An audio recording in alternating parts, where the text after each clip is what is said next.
Vamos a estar de alguna manera utilizando por lo menos unos 2 o 3 capítulos o tocando algunos versículos de estos 3 primeros capítulos del libro de Primero de Samuel. Entonces, si quiere, ya vaya a su Biblia y manténgala ahí.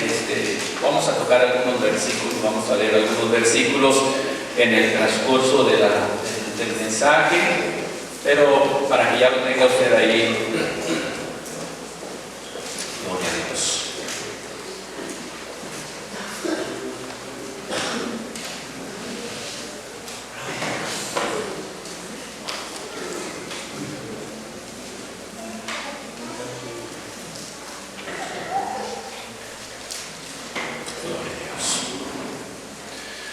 Bien, hermanos, de acuerdo al tema de la confraternidad, nos habla de los beneficios de pertenecer a una iglesia local. Y bueno, anoche se nos mencionaba que ser pastoreados pues es un beneficio que solamente se puede conseguir en la iglesia local, donde hay un pastor, donde fue designado un pastor bajo la voluntad del Señor, y todo el rebaño pues recibe ese beneficio de ser pastoreado. Hoy en la mañana vamos a tratar, hermanos, de ubicar este segundo aspecto, que sería otro de los beneficios de pertenecer a una iglesia local, sería el experimentar crecimiento, el crecer. Y de entrada, quiero decirles que cuando la Biblia habla de crecimiento, encontré dos porciones de la palabra que el crecimiento está siendo enfatizado en un aspecto o en un contexto corporativo, no de individualidad. ¿Qué quiero decir con esto? Que cuando la Biblia habla de este tipo de crecimiento, no lo dice que una persona lo puede conseguir en su individualidad, separado del cuerpo, alejado del cuerpo, sino que más bien lo que la Biblia, en el contexto en que la Biblia menciona crecimiento, es en un ámbito corporativo, o sea, de ser parte de un cuerpo. Y esto, hermanos, está de acuerdo precisamente con el tema que estamos tratando. Por ejemplo, cuando vamos y vemos lo que el apóstol Pablo menciona en Colosenses 2:19, donde dice todo el cuerpo, aquí está el contexto corporativo, todo el cuerpo nutriéndose y uniéndose por las coyunturas y ligamentos, dice, crece con el crecimiento que da Dios. Ahí aparece literalmente la palabra crecer y crecimiento, que viene de Dios, pero en un contexto corporativo, no individualista. Cosa que, bueno, una de las corrientes modernas es eso. Yo puedo crecer, me puedo realizar como creyente, como hijo de Dios, aunque no esté en contacto con el cuerpo, yo lo puedo hacer. A la luz de la Biblia, esto no se puede dar. Podrá subsistir o podrá hacer eso, pero no se dará un crecimiento de acuerdo al plan y al proyecto de Dios. Un pasaje similar, el apóstol Pablo también lo tocó a los Efesios, capítulo 4 y versículo 16, que dice, de quien todo el cuerpo, bien concertado y unido entre sí, por todas las coyunturas, que se ayudan mutuamente según la actividad propia de cada miembro, recibe su crecimiento para ir edificándose en amor. Una vez más, el apóstol, que era un conocedor de esta realidad, lo pone en un contexto de integración de la iglesia, de un cuerpo. Si no eres parte del cuerpo, no puedes experimentar crecimiento. Aunque, insisto, esas filosofías pretenden sostener ese pensamiento que es solamente humano, tiene tintes de sabiduría humana, y la Biblia dice que la sabiduría humana, hermanos, es terrenal, es animal y es diabólica. La sabiduría de Dios es la perfecta. El mismo Señor Jesucristo, ya un versículo que el hermano Miguel tocaba anoche en una de sus intervenciones, Él dijo: edificaré mi iglesia. Está hablando de un cuerpo, no está hablando de una persona. Mi iglesia, aunado que la palabra iglesia, según la palabra original griega, viene de la palabra eclesia, y eso era un término usado para referirse a una asamblea, a un cuerpo, a una comunidad que trataban asuntos ahí. Entonces, todo esto nos deja bien establecido que si alguien quiere crecer, que es el plan de Dios, debe de estar integrado al cuerpo. Nunca lo va a lograr separado del cuerpo, alejado del cuerpo, aunque por mucho que Él lo diga o Él lo anuncie. Una cosa es lo que diga el hombre y otra cosa sería lo que Dios diga. Entonces, insisto en este punto, para poder crecer hay que estar integrados al cuerpo de Cristo. El mismo Señor Jesucristo ha constituido ministerios en la iglesia a fin de perfeccionar a los santos para edificar el cuerpo de Cristo, proveyendo el crecimiento necesario hasta alcanzar la medida de la estatura del varón perfecto. No se puede crecer, insistimos, si no es parte de la iglesia. Pensando en esto, precisamente quise, ¿qué le comparto a los hermanos al respecto? Y quise encontrar una manera de ilustrar esto que acabo de mencionar a través de algún ejemplo bíblico. Y aunque tenemos varios, pero me incliné, hermanos, por un personaje que encontramos en el Antiguo Testamento y en el cual yo quiero detenerme un poquito para analizar y ver algunos rasgos, que hay muchos que podemos ahí analizar de este personaje, pero me gustaría solamente detenerme en dos de ellos para hacer un poquito de énfasis. Pero si analizamos la vida plenamente de este personaje, la vamos a encontrar muy enriquecedora y de provecho para nuestra vida. Yo le invito para que ya como un reto personal usted lo haga y será de mucho provecho para usted. Me estoy refiriendo al personaje que ahorita ya al mencionarles el libro usted ya puede deducirlo. Me refiero a Samuel. Samuel, este personaje del Antiguo Testamento, ¿por qué lo elegí a este varón? Porque en su vida, en primer lugar, yo puedo encontrar que él fue integrado en cierto sentido con lo que ahora conocemos como iglesia. La iglesia es el cuerpo de Cristo, o sea, es la forma visible de Cristo aquí en la tierra. Cuando hablamos de la iglesia, el cuerpo de Cristo es lo que vemos, es lo que es tangible, pero que representa el cuerpo de Cristo aquí en la tierra. Y cuando hablamos del Antiguo Testamento, todo lo que se refería al contexto del templo o del tabernáculo era de alguna manera representativo, visual, físico de Dios. O sea, Dios decía, yo me manifiesto ahí en el templo a través de la estructura del tabernáculo, a través del diseño del tabernáculo, a través de los muebles del tabernáculo. Ahí el Señor estaba manifestando y estaba dando a conocer. Entonces, Samuel en cierto sentido fue integrado a este cuerpo cuando su madre lo llevó y dijo: yo quiero cumplir la promesa que le hice delante de Dios y lo he traído aquí para presentarlo y que se quede aquí en el templo todos los días de su vida.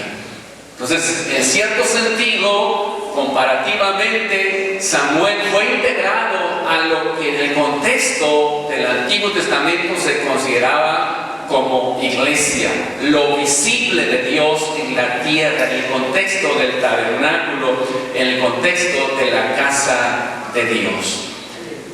Y otro aspecto por lo cual me incliné por analizar este personaje es porque hay algunos versículos en los cuales se dice literalmente o aparece literalmente la palabra crecer, referida a Samuel. Y me gustaría que me acompañara para puntualizar estas tres ocasiones que se menciona esta palabra que estamos tratando.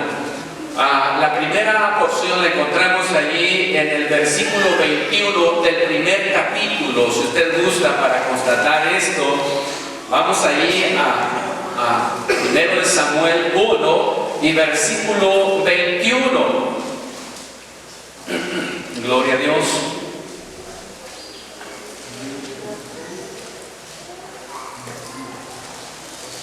Vamos a ver si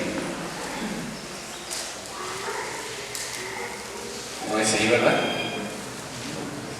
Ok, entonces sería, perdón,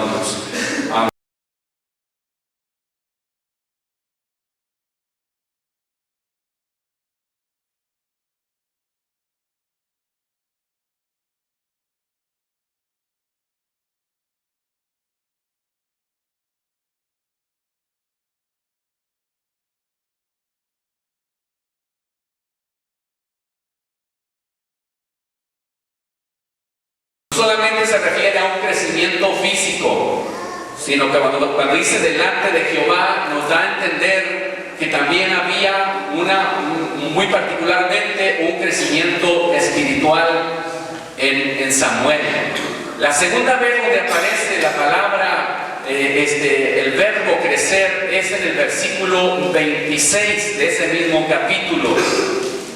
Dice en el versículo 26 del capítulo 2 del primero de Samuel: y el joven Samuel iba creciendo y era acepto delante de Dios y delante de los hombres. Ya está más claro que se refiere al crecimiento físico y al crecimiento espiritual de Samuel. Y luego la tercera vez es el capítulo 3 y versículo 19. 3:19 dice: y Samuel creció y Jehová estaba con él y no dejó caer a tierra ninguna de sus palabras. Por tres ocasiones aparece literalmente el verbo crecer referido a la vida de Samuel, a su desarrollo. Y es interesante, hermanos, que en la forma verbal en que aparece este verbo, porque en cada uno de los tres aparece de una manera diferente. En el versículo 21 aparece el verbo crecía, que de acuerdo a la gramática pertenece a la forma verbal de un pretérito imperfecto, que da a entender una acción pasada, pero que se sigue realizando. En el versículo 26 está en la forma del gerundio, cuando dice creciendo, iba creciendo, y la forma verbal del gerundio enseña una acción en proceso. Y luego en el versículo 19 del capítulo 3 está en la forma verbal de pretérito perfecto, cuando dice creció. O sea, aparecen formas verbales diferentes, pero uniendo las tres, podemos deducir que entonces Samuel experimentaba un crecimiento consistente, un crecimiento constante, hasta que se cubrió totalmente la obra, la acción, porque la última ocasión en que aparece el verbo creció es el pretérito perfecto, que se entiende que es una acción verbal con una acción acabada. O sea, él pudo experimentar el crecimiento completo, total. Cuando se dice creció, quiere decir que concluyó el proceso de crecimiento. No se quedó trunco el crecimiento de Samuel, sino que él fue creciendo hasta llegar a donde tenía que llegar. Y eso a mí me inspira para decir, yo creo que un buen modelo personal de crecimiento lo encontramos en esta persona, en Samuel. En Samuel. Bien, con esto, insisto, ponemos o ubicamos un ejemplo que muchos de nosotros, hermanos, si lo imitamos, si lo tomamos en cuenta, creo que también, hermanos, podemos experimentar un crecimiento consistente, un crecimiento constante. No que ahora sí, que mañana no yendo en subidas y en bajadas, ¿verdad? No en altibajos, sino un crecimiento constante. Así como cuando crecemos hablando físicamente, hay un crecimiento consistente, constante, aunque en muchas ocasiones parezca imperceptible, pero sí se da ese crecimiento. Y hay una preocupación extrema cuando esto no se presenta y se buscan los motivos por los cuales ese crecimiento físico no se está dando. Entonces creo que si ponemos atención ahí y analizamos algunos rasgos de Samuel, podemos encontrar, hermanos, un apoyo especial para que nosotros mismos también, hermanos, vayamos creciendo y no nos detengamos en este proceso hasta en tanto no alcancemos la estatura de la medida del varón perfecto que es Cristo.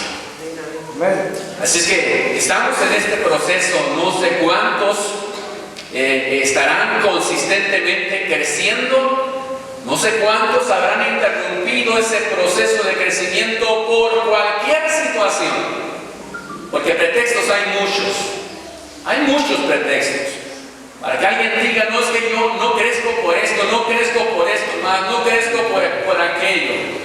Pretextos hay muchos, pero delante de Dios no valdrán ninguno de esos argumentos nuestros. Tiene que llevarse a cabo, tiene que cumplirse este deseo de Dios en nuestras vidas, porque nos ha salvado, nos ha rescatado. Le costamos mucho a Dios, hermanos, para que nos quedemos sin llegar a donde tenemos que llegar. Tiene que realizarse esto en nosotros. Podemos ubicar muchos aspectos en la vida de Samuel, pero al principio yo les dije que quería detenerme solamente en dos aspectos en la vida de Samuel. Puntualizo el primero. Samuel creció consistentemente porque se integró a la iglesia y ahí, integrado a la iglesia, aceptó ser mentoreado. Samuel aceptó ser mentoreado. Quizá esta palabra, mentor o mentoreado, para algunos a lo mejor les resulta un poquito extraña, pero un mentor es una persona que orienta, que aconseja, que enseña o guía a otra. Y Samuel aceptó el consejo, la guía, la orientación, la enseñanza de alguien que contribuyó para su formación. Y esto fue el sacerdote Elí. Él que estaba ahí, era el varón de Dios que Dios había puesto ahí en ese lugar, ahí en Silo, hermanos, donde había reposado el tabernáculo. Ahí estaba el tabernáculo, ahí Dios había puesto a Elí. Y Samuel fue depositado en las manos de Elí para que él lo mentoreara, para que él lo enseñara, lo guiara, para que él lo aconsejara. Y Samuel obedientemente aceptó ser mentoreado por Elí.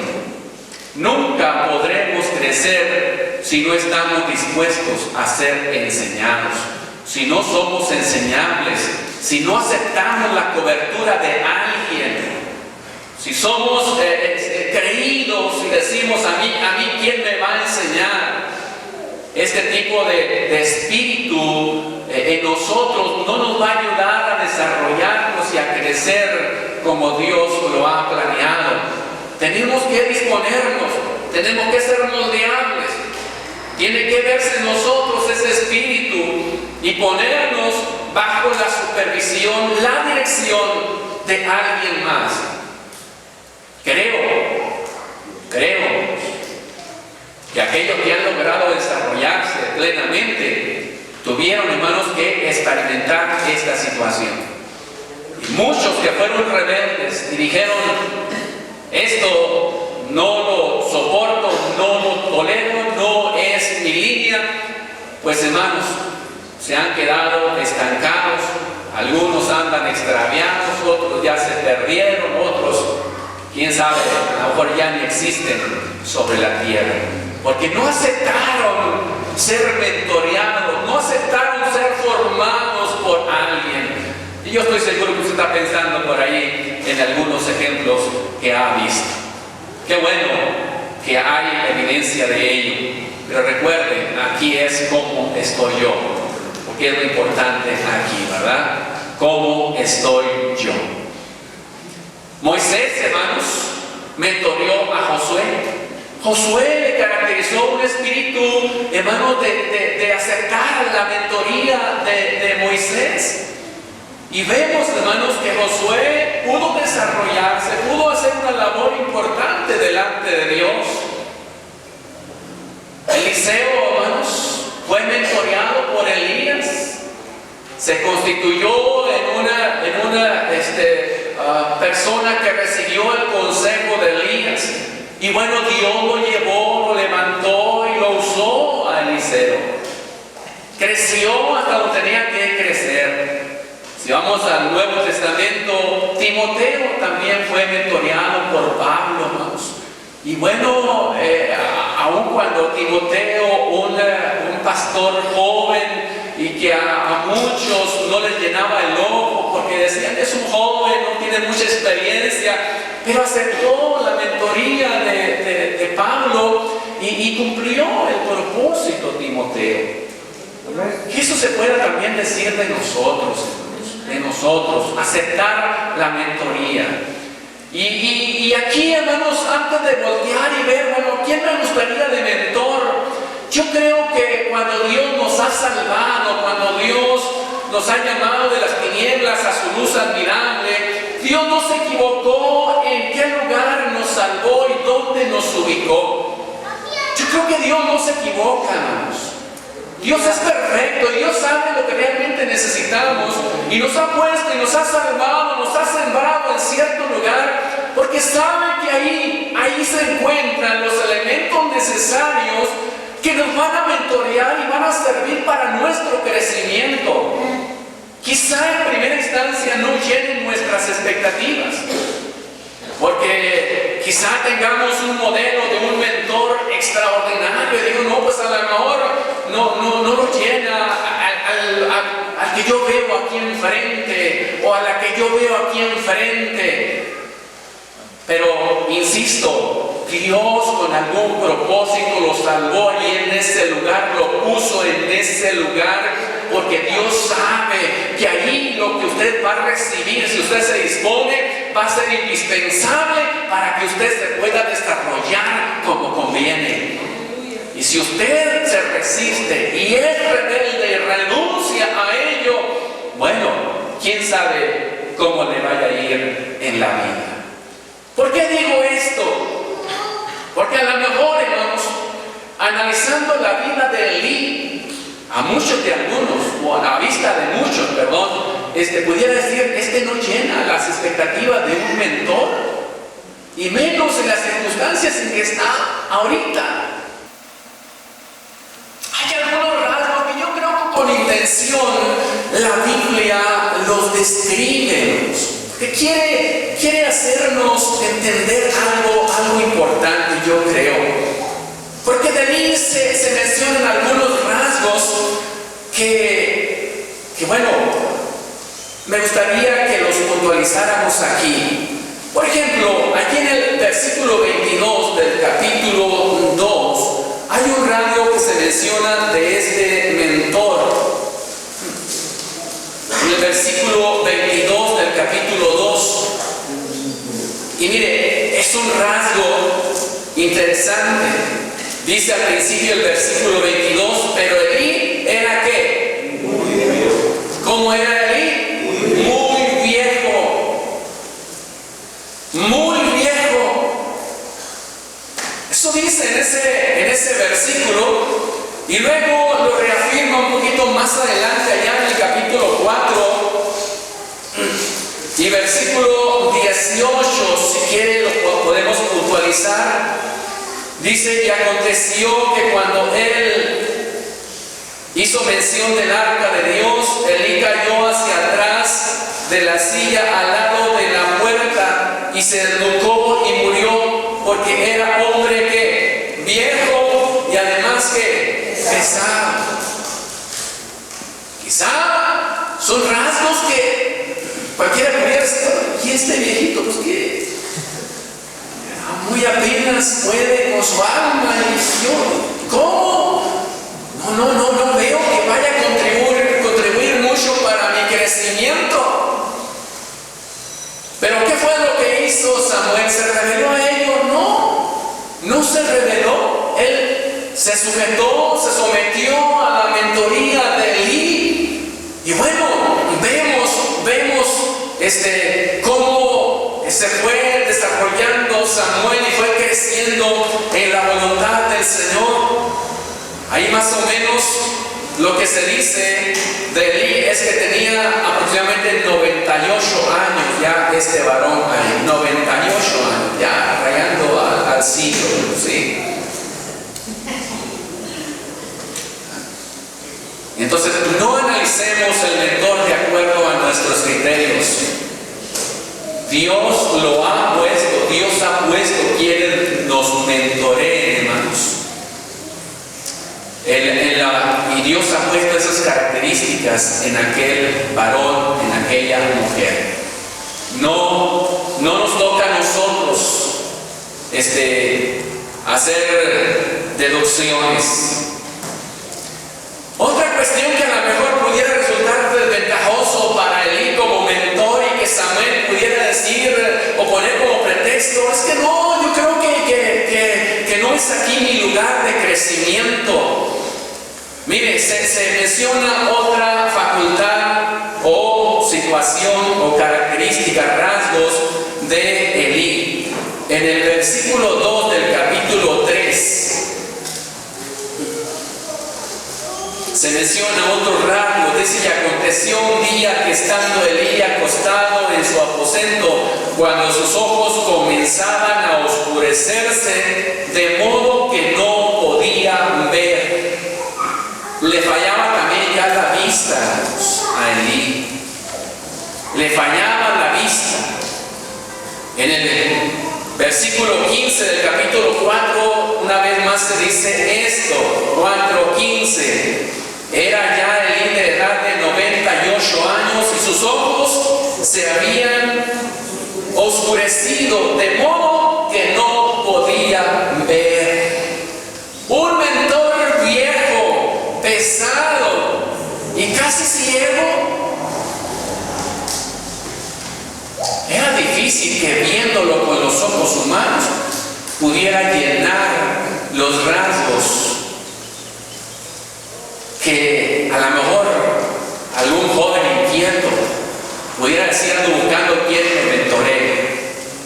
Quizá era la última opción que pudiera encontrar o pudiera aspirar. Pero qué bueno que Dios es el que elige y el que pone a quien nosotros necesitamos. Porque nosotros nos equivocamos, pero Dios nunca se equivoca. Entonces, a él le fallaba la vista, hermanos, hablando eso en rasgos físicos, y también tenía algunos inconvenientes en su área espiritual, incluso moral, hermanos, porque usted recordará que el mismo Elí tenía un poquito de percepción no tan ubicada en el ámbito espiritual. Recordará aquella ocasión en que estaba la mamá de Samuel, bueno, todavía no tenía su hijo, pero estaba allí en el templo orando a Dios y diciéndole: Señor,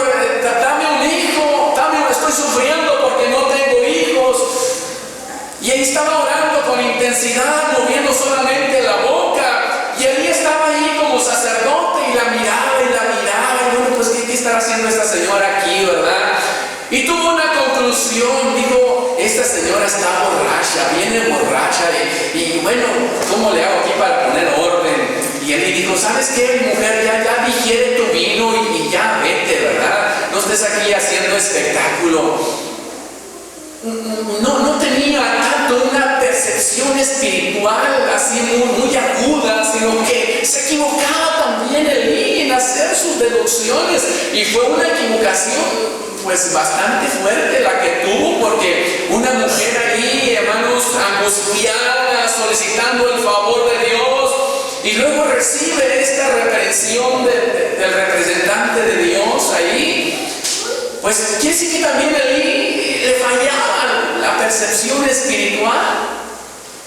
En el capítulo 3, donde dice que Jehová llama a Samuel, de igual manera también se vislumbra un rasgo de poca percepción espiritual, porque Dios llamó a Samuel y Samuel va delante de Elí. Le dije, aquí estoy, Elí, ¿qué quieres? Y Elí le dice, ¿sabes qué? No te llamé yo, así que ve y acuéstate. Y viene otra vez la voz de Dios a Samuel, y se levanta luego Samuel y va delante de Elí. Aquí estoy, Elí, ¿qué quieres? Lo que se te ofrezca. No, yo te he llamado, vete a acostar. Así sucedió 3 veces. Entonces quiere decir que de alguna manera, ya cuando fueron 3 veces, la cuarta vez, la tercera vez, ya fue cuando dijo, algo estoy entendiendo, algo estoy persiguiendo, porque yo no lo llamé ni la primera ni la segunda. Entonces quiere decir que a lo mejor Dios me está llamando. Bueno, yo creo que la primera vez o la segunda vez está bien, pero ya una tercera vez también da evidencia de que había un poquito de falta de percepción espiritual en Elí al respecto. Entonces podemos ver ahí de alguna manera desventajas en el rasgo, en el ámbito físico, también algunas desventajas inconvenientes en la cuestión espiritual. Pero insistimos, aunque haya esto, pero esto, hermanos, no descalifica para que alguien mentoree a otra persona y que encuadre en los rasgos que Dios pide. Es interesante esto. Podemos agregar incluso otro inconveniente en el contexto familiar de Elí. Los hijos de Elí no se portaban bien, estaban dando mal testimonio, hacían cosas incorrectas, aunque estaban ahí como sacerdotes, pero no hacían lo adecuado. Entonces, hermanos, todo esto nos dice que Elí, desde el punto de vista humano, estaba descalificado para ser un mentor. Pero no desde el punto de vista de Dios, porque tenía algunas otras cuestiones que sabía Dios que hacían falta en Samuel. Y Samuel, al aceptar la mentoría de Elí, pudo lograr y pudo experimentar el plan de Dios del crecimiento pleno. ¿Por qué? Porque aceptó la mentoría, aún con estas cuestiones, pero él aceptó ser mentoreado por Elí. No quiero que me vaya a malinterpretar y decir que estoy justificando a alguien que tenga falta de percepción espiritual o que tenga un mal testimonio familiar. No lo estoy justificando, ni tampoco estoy promoviendo ese tipo de situaciones. No, pero yo insisto en que eso no descalifica desde el punto de vista de Dios a alguien para que pueda mentorear a otro. El mentoreado no debe descalificar al mentor, no debe de decir este no lo va a hacer, este no me gusta. El que descalifica es Dios y el que juzga es Dios. Y en su momento Elí fue juzgado. En su momento, hermanos, Elí fue juzgado. Pero si el mentoreado empieza a juzgar y empieza a hacerse sus juicios y empieza a descalificar, ya, hermanos, también él mismo se está descalificando. Dios sabe por qué hace todas las cosas. Dios no se equivocó al ponerlo a usted en una congregación, aun cuando sea su pastor, a lo mejor con muchas desventajas, aún a lo mejor ya viejito, ya anciano, ya con poca visión física, incluso que se comete algunos errores de percepción espiritual. Dios sabe que usted necesita algo que ese hombre, que esa mujer tiene, y que si usted se dispone, usted lo va a recibir y va a experimentar el crecimiento que su vida necesita. Dios nunca abandona a una persona que quiere crecer, aun cuando esté en un entorno aparentemente desventajoso. Dios cumplirá su propósito en usted. No critique a su mentor, no lo juzgue ni lo descalifique. Solo Dios lo puede hacer. Dios te ha puesto ahí porque tienes algo que aprender y será necesario para tu crecimiento. Usted como Samuel, pida a Dios, ore a Dios, qué es lo que realmente necesitamos para recibir esa mentoría.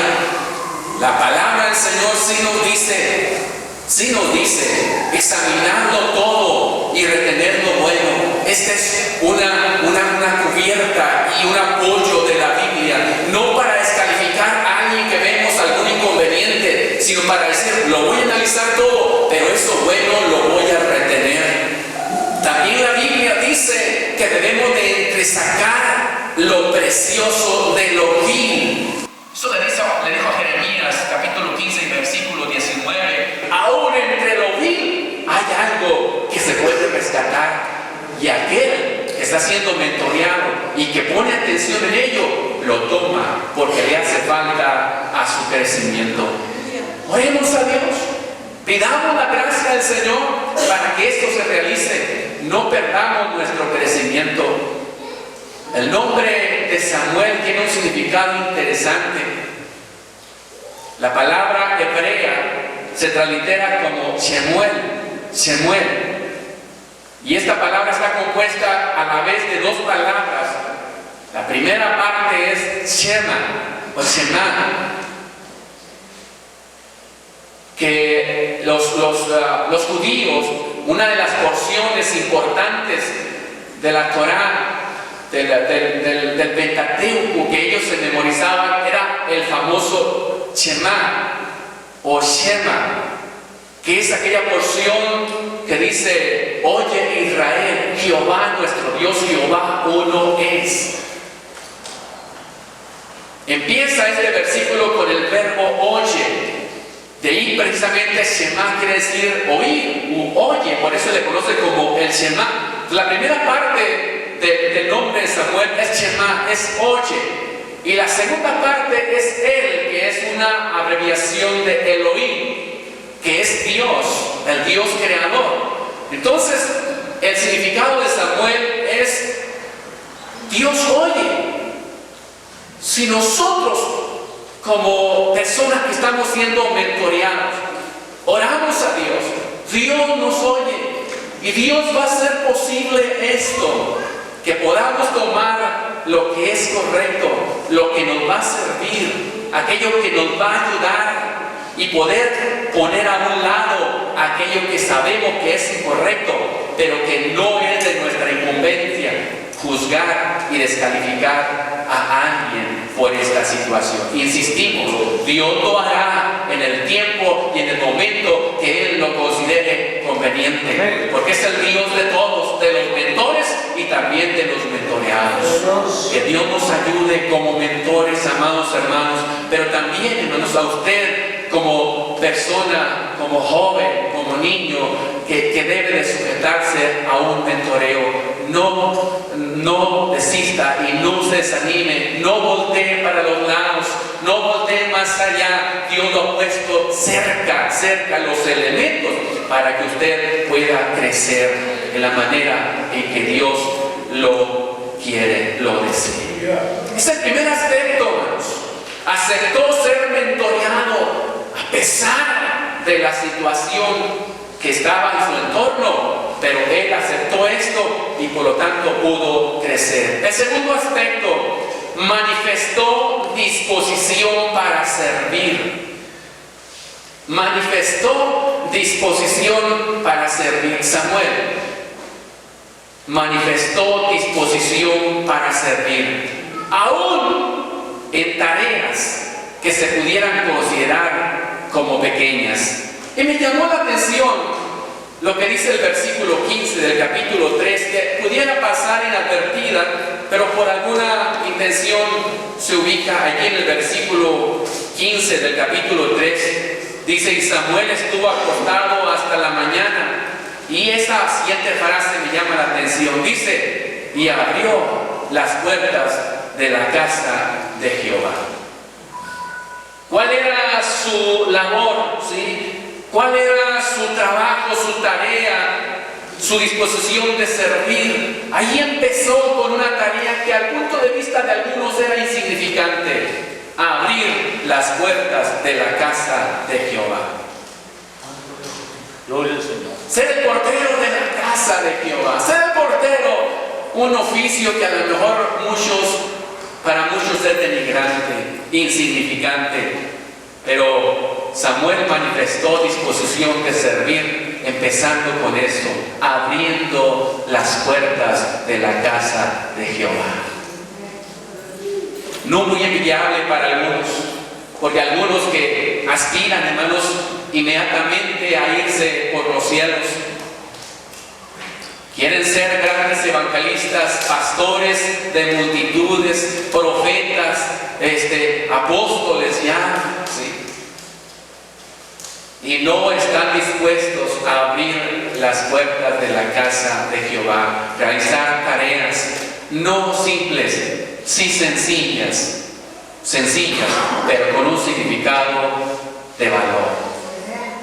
No menospreciemos la tarea, hay que manifestar disposición de servir. No importa que sean tareas sencillas, tareas, hermanos, insisto, que algunos le restan valor, pero delante de Dios lo mismo tiene de valor alguien que abre las puertas de la casa de Dios para Dios, que aquel que abre las puertas de los cielos para que alguien pueda venir a la salvación.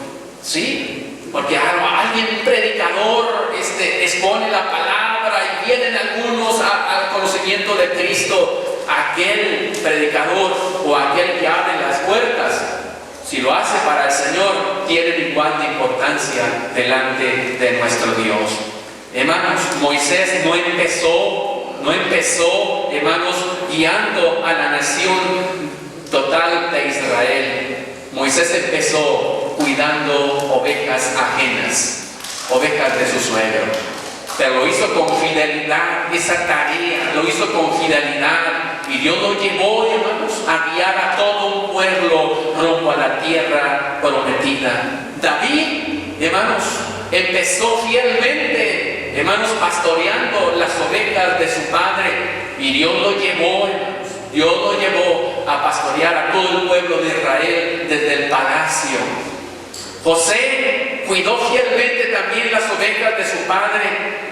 Y Dios lo llevó a ser el segundo de Faraón, hablando del reino de Egipto. ¿Qué diremos de Daniel, hermanos? ¿Cómo empezó Daniel? Empezó Daniel siendo intérprete de sueños. Pero de allí Dios lo llevó hasta ser el gobernador de toda la provincia de Babilonia y jefe supremo de todos los sabios. Eso lo dice Daniel 2:48. Y no solamente ahí, sino, hermanos, en todo el reinado de Nabucodonosor. Y luego trascendió al reinado de Belsasar. Y luego, cuando el imperio babilónico fue derrotado por el imperio medo-persa, todavía en el reinado de Darío estuvo Daniel, hermanos, siendo importante y siendo prosperado, incluso en el reinado de Ciro. cuatro imperios, hermanos, cuatro reyes estuvieron allí al frente, y Daniel, hermanos, allí en puestos importantes siendo prosperado, pero empezó siendo intérprete de sueños con fidelidad, hermanos, con fidelidad. No importa lo que estemos haciendo, hagámoslo para Dios. Haya disposición de servir, hermanos. Si hay que barrer el templo, hay que barrerlo, pero hay que barrerlo para Dios. Si hay que limpiar los baños, hay que limpiar los baños, pero hay que limpiarlos para Dios, hermanos. Disposición de servir, eso nos dará el crecimiento. Eso dará el crecimiento. No sueñe con algo grande allá. No, mejor despierte y ocúpese en algo que lo va a llevar allá, pero con un crecimiento consistente, con un crecimiento que lo va a solidificar. Esas primeras tareas van a sostener las grandes tareas que le van a llevar Dios cuando usted experimente el crecimiento. Él fue diligente también. Cuando se dice que Dios lo llamó, él no dijo: estoy muy a gusto aquí acostado, tengo sueño. Dios lo llamó, y él dice ahí, literalmente dice la Biblia, corriendo luego. Dice ahí la Biblia, corriendo luego fue delante de él y dijo: heme aquí. Fue diligente en servir, en responder a un llamado. En esa diligencia no solamente fue una vez, sino 2, 3 y 4 veces. Y cada vez respondió con la misma actitud diligente. A pesar de que algunos, yo puedo considerar que fueron llamados como fallidos, en el sentido de que Elí no lo había llamado, el que lo había llamado era Dios. Bien pudo haberle desanimado a Samuel, decir: pues me llamaron y fui delante de él y me dijo que no. ¿Y quién otra vez? Pues me voy a pensar, a lo mejor me dijo que no, entonces mejor no voy. No, se levantó con la misma actitud y rapidez y fue delante de mí, y vino otra vez y se levantó con la misma actitud. A pesar de llamados fallidos, él siguió mostrando la misma actitud diligente. A pesar de que dice la Biblia, antes de que la lámpara del Señor se apagara, eso nos da a entender que era más o menos en el tiempo de la madrugada, porque durante toda la noche la lámpara en el tabernáculo estaba encendida, pero dice, antes de que la lámpara se apagara, posiblemente era en la madrugada, donde más a gusto uno está durmiendo.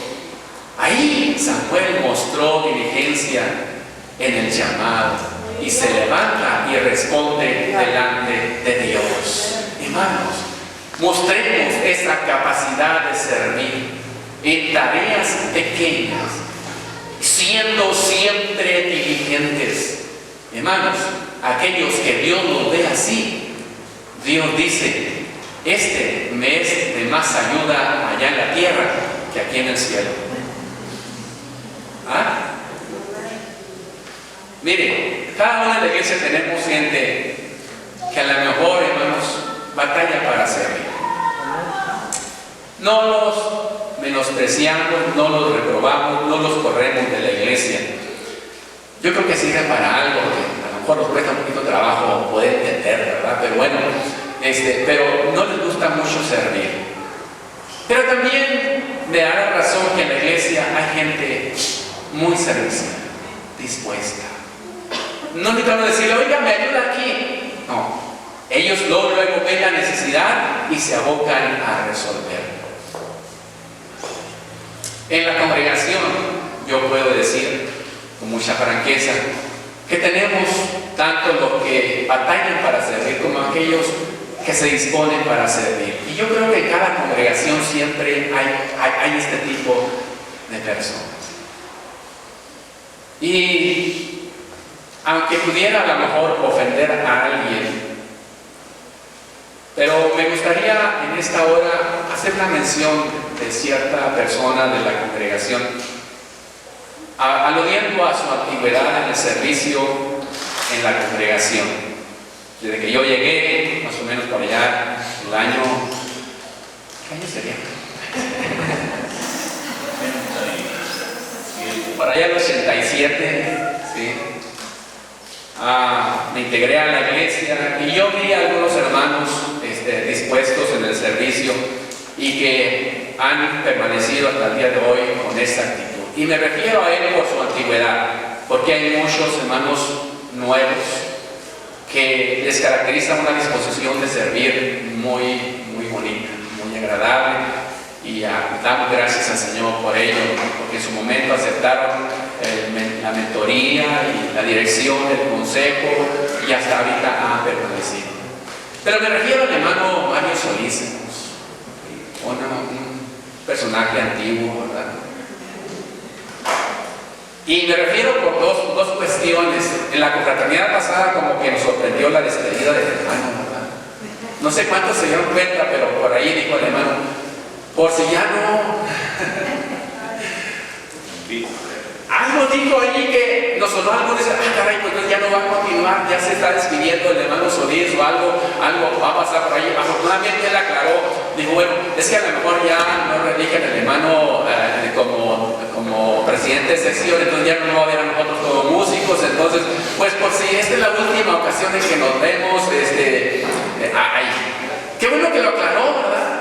A pesar de que pasó por crisis en este tiempo y que a lo mejor se cumplía, si no hubiera aclarado aquella ocasión, ¿verdad? Que ya no quería servir el hermano, ya quería irse con el Señor, ¿verdad? Ya despidiéndose, lo aclaró, pero yo creo que el Señor le quiso dar por ahí, también por ahí, ¿verdad? Dice, bueno, Solís, qué bueno, sigue sirviendo, sigue manteniéndote en esa disposición de servir, y como tú sirves, pues me eres más útil allá en la tierra que aquí en el cielo. Aquí tengo muchos ángeles que me sirven, pero tú estás allá sirviendo, así que te voy a mantener allá otro tiempito. ¿Cuántos años quieres, hermano Solís? Vamos mínimo por 15. Más todavía, ¿verdad? No, hermanos, yo reconozco aquí delante de todos ustedes la capacidad de disposición de servicio del hermano Mario Solís. Y bueno, Alan está aprendiendo muy bien ahí su oficio también, ¿verdad? Muy dispuesto. Insisto, como él, hay muchos más que ya más jóvenes, ¿verdad? Y que, bueno, si alguien digo, bueno, pues yo también sirvo, pues sí, claro que se sirve y gloria al Señor por ello. Bueno, traía en mi corazón esto y bueno, quise darlo a conocer delante de ustedes también. Así es que adelante, hermanos, adelante, seguimos en el servicio y yo creo, hermanos, que si nos mantenemos en esta actitud, hermanos, Dios va a decir, bueno, eres útil ahí, entonces vamos a seguir adelante trabajando de acuerdo y adelante. Concluyo, hermanos, concluyo con esto. Miren, en 3 versículos se dice que Samuel crecía, a pesar de que son formas verbales diferentes, pero crecía. Samuel llegó a ocupar tres lugares importantes, destacados de servicio. Samuel fue reconocido y llevó a cabo esta responsabilidad tan importante, este título, esta posición muy importante. Mire, quiero que vaya allí al versículo 35 del capítulo 2.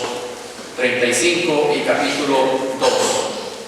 Ahí se menciona algo de Samuel, hablando de su crecimiento, a dónde le llevó.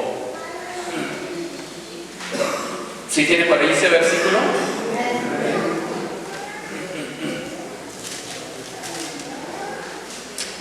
De Samuel dice el Señor de esto: y yo me suscitaré un sacerdote fiel que haga conforme a mi corazón y a mi alma, y yo le edificaré casa firme y estará delante de mi ungido todos los días. Aquí está refiriendo a Samuel. Samuel fue levantado como un sacerdote, calificado con esta palabra, fiel, un sacerdote fiel. Samuel creció y llegó a ser un sacerdote fiel, un título, una labor muy importante. En el 3:20 se dice algo más de Samuel. 3:20 dice: y todo Israel desde Dan hasta Beerseba conoció que Samuel era fiel profeta de Jehová. Una vez más aparece la palabra fiel y este otro título, profeta. Cuando Samuel experimentó todo el crecimiento, Dios le tenía preparado, hermanos, una labor de ser sacerdote. No solamente sacerdote, sino también profeta. Profeta, el primero de los profetas ahí. Y por último, en el 7, capítulo 7, versículos 15 al 17, 7, 15 al 17, dice: y juzgó Samuel a Israel todo el tiempo que vivió, y todos los años iba y daba vueltas a Betel, a Gilgal y a Mizpa, y juzgaba a Israel en todos estos lugares. Después volvió a Ramá, porque allí estaba su casa, y allí juzgaba a Israel, y edificó allí un altar a Jehová. Otra labor importantísima de Samuel: él fue el último de los jueces. Hermanos, 3 veces se dice, en 3 versículos diferentes, que él crecía, y 3, hermanos, títulos importantes él logró encabezar y desarrollar: fiel juez, fiel sacerdote, fiel profeta. ¿Todo por qué? Porque aceptó la formación y el plan de Dios. Dios sabe lo que ha planeado para nosotros, hermanos. Sabe a dónde nos quiere llevar. No seamos renuentes, no discutamos delante de Dios, abandonémonos en sus manos, aceptemos lo que ha puesto alrededor de nuestra vida y adelante en el nombre del Señor. Sujétese a un mentoreo y esté dispuesto a servir, aún en tareas sencillas, aún en tareas insignificantes a vista de algunos, pero con diligencia, y Dios lo llevará siempre a cumplir esos grandes propósitos y planes que Dios